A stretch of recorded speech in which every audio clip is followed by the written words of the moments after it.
राधे राधे मित्रों, आप सभी को करवा चौथ की हार्दिक शुभकामना।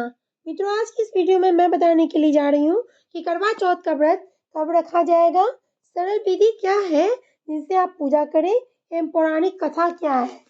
तो मित्रों, करवा चौथ के दिन भगवान गणेश, भगवान शिव, माता पार्वती और चंद्रदेव की विधि विधान के साथ पूजा करनी चाहिए। इसके साथ ही चौथ माता की कथा भी जरूर सुननी चाहिए।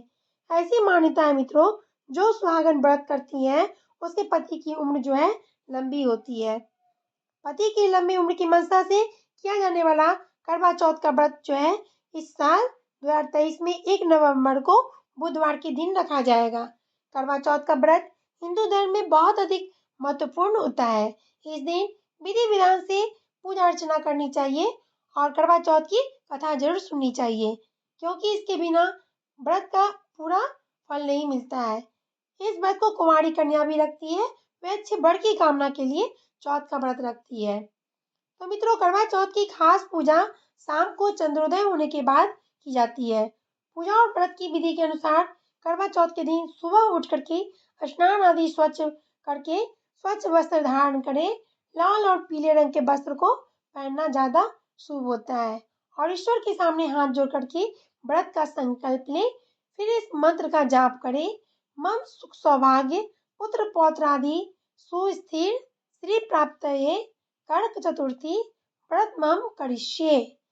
मैं फिर से बोल रही हूँ मित्रों, मम सुख सौभाग्य पुत्र पौत्रादि सुस्थिर श्री प्राप्त कड़क चतुर्थी व्रत महम करिष्ये।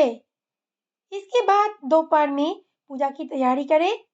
वैसे तो आजकल प्रिंट के किए हुए कैलेंडर आते हैं, लेकिन अगर आपके पास कैलेंडर नहीं है तो घर के मंदिर की दीवार पर गेरू से बनाएं। फिर चावल को पीस करके इसे फलक पर करवा का चित्र बनाएं।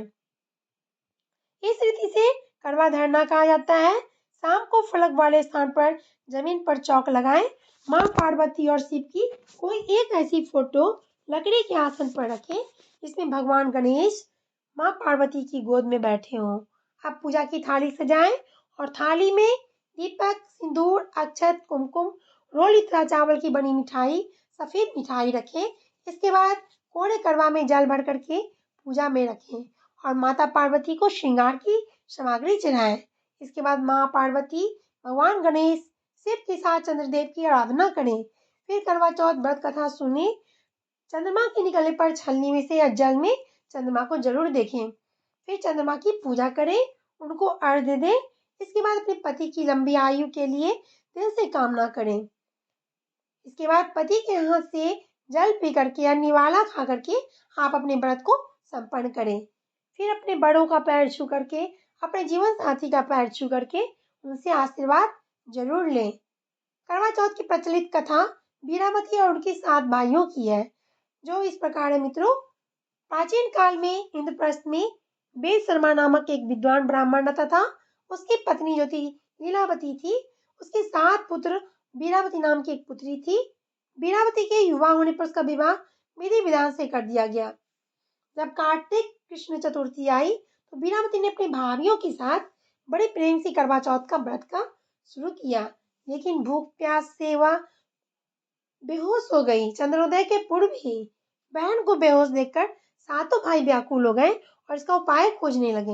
उन्होंने अपनी लाडली बहन के लिए पेड़ के पीछे से जलती मशाल का उजाला दिखा करके बहन को होश में ला करके चंद्रोदय होने की सूचना दी।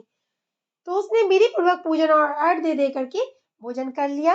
ऐसा करने से उसके पति की मृत्यु हो गई। अपने पति की मृत्यु से वीरावती व्याकुल हो उठी और उसने अन्न जल त्याग करने का निश्चय लिया। उसी रात को इंद्राणी पृथ्वी पर आई और ब्राह्मण पुत्री ने अपने दुख का कारण पूछा।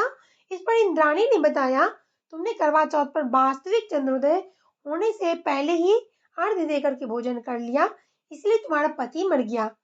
अब उसे पुनर्जीवित करने के लिए मैं विधि पूर्वक करवा चौथ का व्रत करो। मैं उस व्रत के ही पुण्य प्रभाव से तुम्हारे पति को जीवित करूंगी। वीरावती ने 12 मास की चौथ सहित करवा चौथ का व्रत पूर्ण विधि के अनुसार किया। इंद्राणी ने अपनी प्रतिज्ञा के अनुसार प्रसन्न होकर चुल्लू भर पानी उसके पति के मृत शरीर पर छिड़क दिया। ऐसा करते ही उसका पति जीवित हो उठा और घर आ गया। उसके बाद वीरावती अपने पति के साथ वैवाहिक सुख भोगने लगी।